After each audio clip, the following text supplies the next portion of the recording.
Halo semuanya, balik lagi di channel ini. Dan buat kesempatan kali ini gue bakal bahas produk dari VND. Setelah sebelumnya gue bahas produk Kawahara, kayaknya gue pindah sedikit ke VND karena VND lagi banyak barang kebetulan. Dan yang pengen gue bahas adalah shock breaker. Nah, shock breaker VND itu ada shock depan. Shock depan tuh yang modelnya begini. Nah, ini shock depannya. Ada dua tipe gue punya.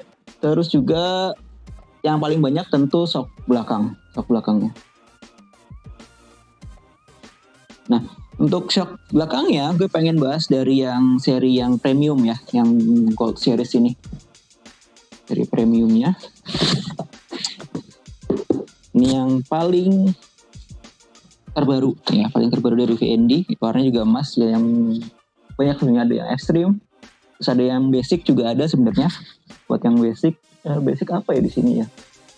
Oh, ini dia. Oh, ini yang tabung. Tapi tabungnya tabung variasi. Jadi VND juga punya banyak ya, mulai dari yang basic tanpa tabung, yang tabungnya variasi, sama yang tabungnya juga fungsi ya, ada ribbon. Nah, gue pengen ngetes di sini.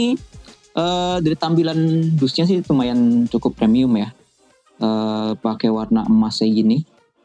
Ya. Cuman gue sebenarnya lebih suka yang warna hitam sih. Nah, jadi di sini kalau misalkan kita lihat dari dusnya, ini banyak banget fitur yang ditawarin.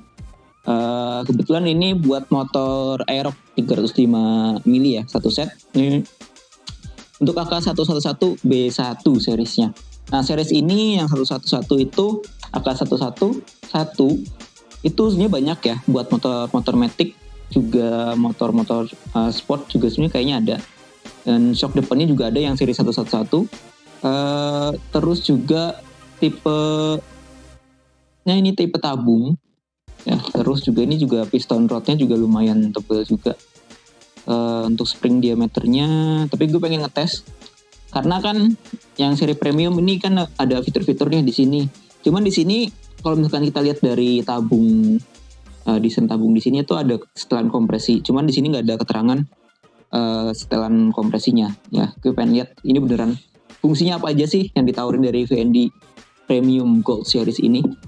Oke, gue bakal bahas di video ini secara detail ya. Mungkin teman-teman yang lagi nyari atau mempertimbangkan pengen beli shockbreaker 111 premium dari VND ini, video ini cukup bermanfaat ya, mudah-mudahan ya, karena di sini gue pengen ngetes spesifikasi lebih detailnya ya, mulai dari fungsi. Di sini ada ribbon, kompresi, sama preload ya. Gue pengen ngetes ribbonnya, gue juga pengen ngetes kompresinya sama preloadnya, terus sama spek lainnya ya. Oke, kita bahas di video ini sekarang. Oke, gue langsung mulai aja. Gue bakal unboxing sekalian di sini. Nah, kalau misalkan kalian lihat di sini, fitur-fitur yang ditawarin pertama ada ribbon, terus ada preload, terus dia ada keterangan piston rodnya berapa mili, terus piston diameter ya. Terus juga dia untuk tabungnya ada pakai nitrogen gas ya. Pasti kalau udah tabung masa nggak pakai nitrogen sih. Terus dia pakai aluminium alloy ya, aluminium alloy untuk bodinya ya. Cuma di sini nggak ada keterangan kompresi ya, walaupun ada tabungnya. Gue bakal cek apakah dia ada atau enggak.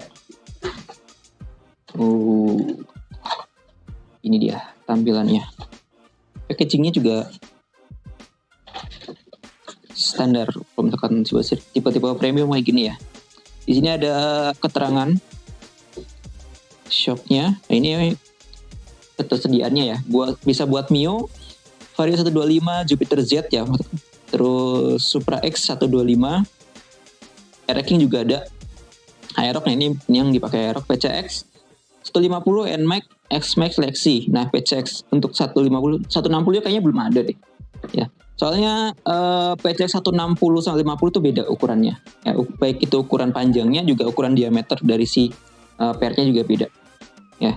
Jadi di sini belum ada PCX 160, kayaknya belum bisa dipasang, cuman kayaknya lebih gue lupa lebih pendek atau lebih panjang kalau misalkan dari 50 ke 60 ya. Dan kebetulan stoknya juga nggak ada yang satu PCX itu, nggak ada. Ini buat Aerox, NMAX ada, terus Jupiter Z ada, Mio ada, Vario ada Ya, ini gue pakai sampel yang Aerox kebetulan. Di sini ya keterangannya sama ya kayak yang di dus. Nah, di sini juga apa ini kira ini kompresi ternyata bukan. Gue bakal cek. Ini penampilan aslinya. Ya, seperti kalian lihat di sini ada ribuan, ada soft, ada hard. Gue kata ini ada berapa klik.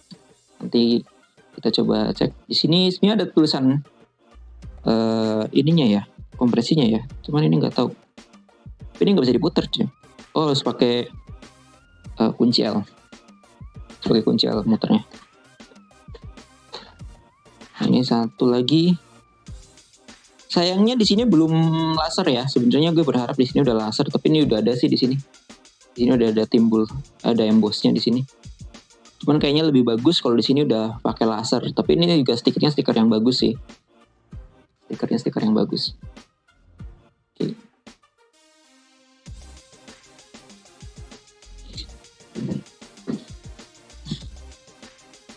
Nah, oke, gue mulai dari bahas soal fitur ribbon. Di sini ribbonnya. Di sini ribbonnya ada berapa ya? Nanti gue juga pengen ngetes pakai, gak ada alatnya. Bener dia fungsi apa enggak? Nanti gue coba tes ya. Nah, jadi di sini kliknya itu ada berapa ini coba? 1, 2, 3, 4, 5, 6, 7, 8, 9, 10, 11, 12, 13, 14, 15, 16, 17, 18, 19, 20, 21, 22, 23, 24, 25, 26, 27, 28, 29, 30, masih 31, 32, 33, 34, 35, 36, 37, 38, 39, 40, 41, 42, 43, 44. Sampai 44 klik ya. Untuk ribbon itu 44 klik. Banyak juga ya. 44 klik. Jadi tingkat presisinya sih harusnya bagus untuk ribbonnya. Ya, jadi ribbon ini buat yang belum tahu, dia fungsinya untuk tendangan balik. Jadi kalau misalkan dia terkena beban kan dia turun nih PR-nya. Ya. Nah, dia turun. Nah, settingan ribbon ini dia ngatur tendangan balik, dia naik ke atasnya. Dia bisa naik ke atasnya cepat ataupun lambat. Ya, kalau misalkan diatur di slow ya, berarti dia naiknya lambat ya. Kalau misalkan pengen cepat ya bisa juga. Ya begitu turun langsung naik ke atas ya, langsung mental. Itu bisa diatur di sini. Terus preload. Nah, preload mah dia buat ngatur jarak jarak per. Jadi kalau pengen keras ya diturunin aja. Kalau misalkan pengen empuk ya dinaikin aja. Ya tinggal sesuai kebutuhannya gimana. Ya, makin ke bawah biasanya dia makin keras. Ya, rasanya makin keras. Kalau misalkan dia jaraknya makin lebar, berarti dia makin empuk si shocknya. Terus di sini ada kompresi. Nah di sini kompresi ini kalau misalkan dari keterangannya nggak ada ya. Cuman di sini ada kuncinya. Nah, ini dikasih kunci. Ini kunci juga buat ngatur apa nih? Oh ini buat preloadnya juga. Jadi kalau pengen ngatur preload dibuka dulu ya kuncinya ya. Jangan lupa nanti dia loss. Ini dibuka, dilonggarin, terus baru diputer. Ya, nah diputernya dia makin naik kalau di sini. Nah tinggal disesuaikan aja. Kalau udah ini kan muter nih. Jangan lupa dikunci. Biar dia nggak berubah-ubah nanti settingannya. Nah dia udah nggak bisa muter. Nah ini untuk kompresi. Ini nggak bisa diputar, tapi harusnya bisa pakai ini sih. Sorry. Nggak bisa diputar tapi. Ke sini. Oh bisa. Tuh. Loh. Loh. Ternyata emang nggak fungsi ya. kompresinya nggak bisa diatur, itu loss. Coba kita buka. Jadi kompresinya, oh iya, ini kompresinya nggak fungsi, kosong. Atau di sini nyetingnya enggak sih harusnya? Ya sama aja. Sama juga fungsinya apa, kompresinya nggak fungsi, nggak klik maksudnya, nah kan sama dia muter. Jadi untuk kompresi, putaran kompresinya dia variasi aja. Tapi tabungnya tetap ada nitrogen ya, tetap ada nitrogennya. Jadi sebenarnya kalau misalkan ditanya tabungnya fungsi apa enggak, tabungnya fungsi. Cuman emang settingan kompresinya itu nggak ada. Jadi udah di paten settingannya segitu gitu loh. Masih banyak yang mungkin belum ngeh ya. Walaupun di sini kompresinya nggak ada settingannya, tapi tetap ya tabungnya tetap fungsi. Jadi ada aliran nitrogennya, harusnya seperti itu. Ya, soalnya ini nggak kosong. Ya, ada isinya nih. Ada nitrogen sama olinya nih di dalamnya. Jadi walaupun dia kompresinya nggak ada, dalam nggak ada settingannya, tapi tetap fungsi buat dia ada jalur untuk nitrogen sama oli. Ya, jadi tetap dia tabungnya fungsi, cuman kompresinya yang nggak ada settingannya. Ya nggak ada kliknya, kurang lebih gitu. Nah di sini next, di sini ukurnya 305 mili untuk panjangnya, ya.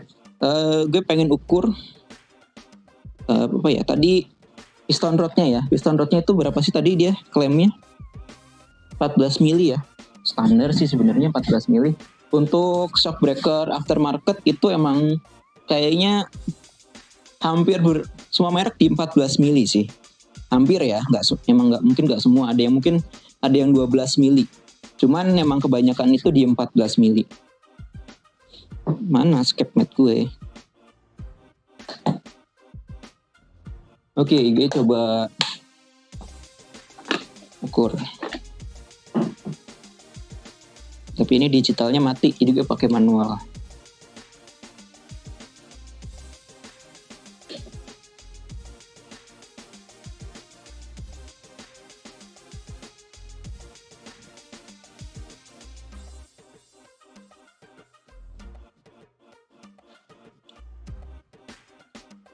Ya, fokus.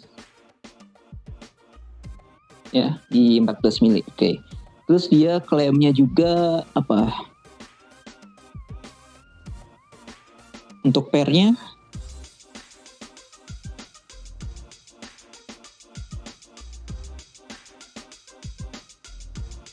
di 7 ya. 7 mili pairnya tuh. Pairnya di 7 mili bener ya.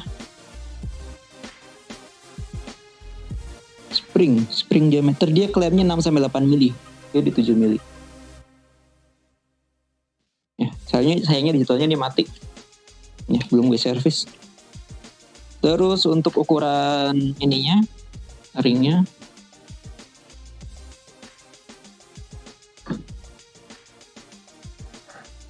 berapa nih?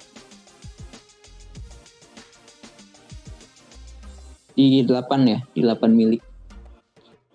Ya mungkin beda-beda sih tiap untuk motornya beda-beda biasanya.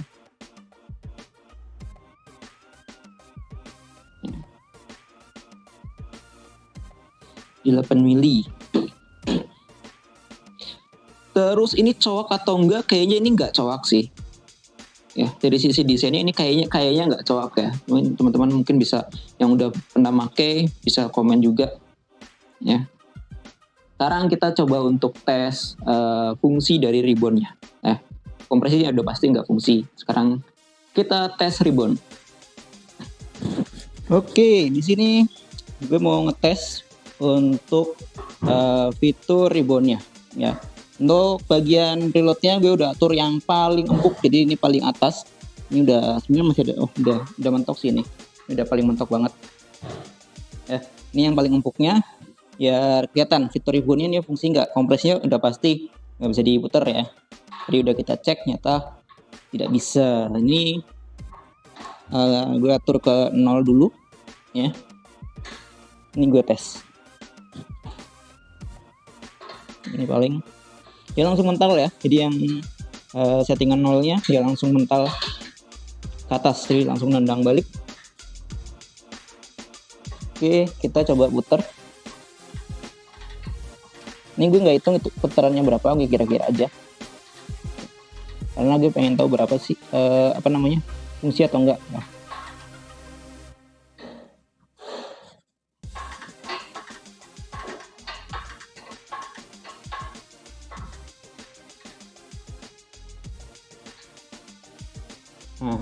ini yang paling mentoknya. Ya, ini udah paling mentok ya. Ini udah paling mentok, kita coba. Oke, dia naiknya perlahan, jadi beda banget kayak yang tadi. Jadi kalau misalkan settingan yang ke kiri ya, ke kiri itu dia langsung mental ke atas. Tapi kalau untuk settingan yang paling kanannya, paling mentok ke kanan, dia ada delay, ya. Dia ada delaynya.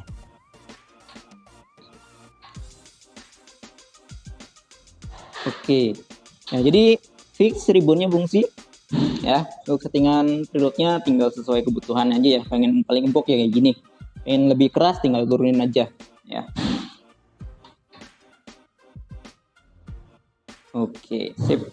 Jadi kesimpulannya reboundnya berfungsi dengan baik. Oke, kita udah ngetes reboundnya ya, yang kurang lebih kayak gitu ya untuk reboundnya. Dan di sini untuk masalah detail sih, gue suka di sisi desain bagian sini sih, bagian kompresinya. Sayangnya ini nggak fungsi, kompresinya sayangnya nggak fungsi, sayang banget. Padahal gue berharap yang seri premium ini kompresinya fungsi, karena yang ekstrim itu, yang ekstrim fungsi nggak ya? Yang setahu gue yang ekstrim itu bisa diputer juga. Cuman yang nggak tahu juga ini juga bisa diputer ya. Ntar di video berikutnya ya, gue tes yang ekstrim nih, yang ini sama ini. Yang ekstrim itu malah fiturnya lumayan bagus ya. Bagian pangkon bawahnya bisa dirubah-rubah. Untuk harganya, untuk ini yang Aerox ya, buat yang Aerox harganya gue tampilin segini deh. Karena banyak ya, variannya banyak. Ada Aerox, ada Mio, ada PCX, NMAX, S-Max juga ada, Lexi ada. Terus nah, cuman sayangnya di sini NMAX-nya itu NMAX lama apa NMAX baru. Ya karena untuk all new NMAX sama yang old itu ukurannya beda. Untuk yang NMAX old itu biasanya 330. Kalau yang baru tuh 305, mirip kayak Aerox, kayak all new Aerox. Ya yang all new NMAX sama all new Aerox itu sama, suspensinya sama. Beda di ring ininya. Biasanya untuk bagian ringnya itu biasanya untuk yang NMAX itu lebih besar. Ya, 14 mili kalau nggak salah. Ini kan cuma berapa ya? Tadi 7 atau berapa? 8 ya? Gue lupa. Lubangnya lebih besar untuk yang NMAX, bedanya di situ aja. Terus juga apalagi ya? Untuk harga itu varian-variannya silakan kalian bisa sesuaikan. Ya, jadi fitur-fiturnya yang tadi ya kurang lebih segitulah.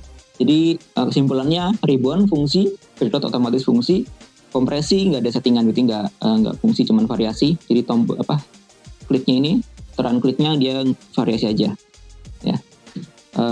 Dan iya cuman lubangnya juga nggak sampai dalam ya. Cuman sebenarnya kalau misalkan pengen teman-teman dapat kompresi, pengen untuk kebutuhan road race, ini seharusnya bisa di setting secara manual ya. Dalam artian teman-teman harus bongkar, cari kompresinya, biasanya harus ngatur tekanan nitrogen sama olinya berapa gitu kan, itu diatur sesuai kebutuhan ya. Nanti reboundnya, preloadnya tinggal sesuaiin aja ya. Untuk bobot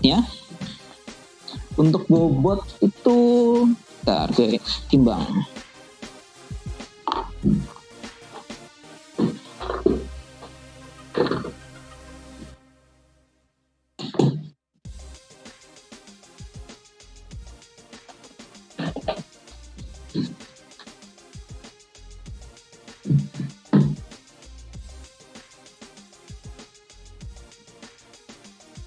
Oke, bobot keduanya ya, kalau misalkan hitung keduanya 3,6 kilo ya.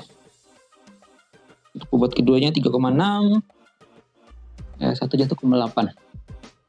Untuk bobotnya lumayan berat ya, karena ya ada isinya lebih banyak juga ya, nitrogennya, olinya juga lebih banyak. Jadi ya kalau misalkan pengen agak ringan ya pakainya yang basic atau standar. Juga ada sebenarnya Aerox. Aerox ada nggak ya? Yang seri 212 atau 222 ya. Nah, mungkin itu aja. Kalau misalkan ada pertanyaan lain silakan boleh ditanyakan. Kalau misalkan butuh informasi lainnya atau request produk lainnya yang mau direview, silakan boleh. Informasi pembelian silakan cek di kolom deskripsi kalau misalkan masih ada. Kalau misalkan mau grosir juga bisa. Ya, kalau mau grosir bisa kontak admin dulu apakah masih tersedia untuk slotnya. Ya. Dan terima kasih. Sampai jumpa di video berikutnya. Bye bye.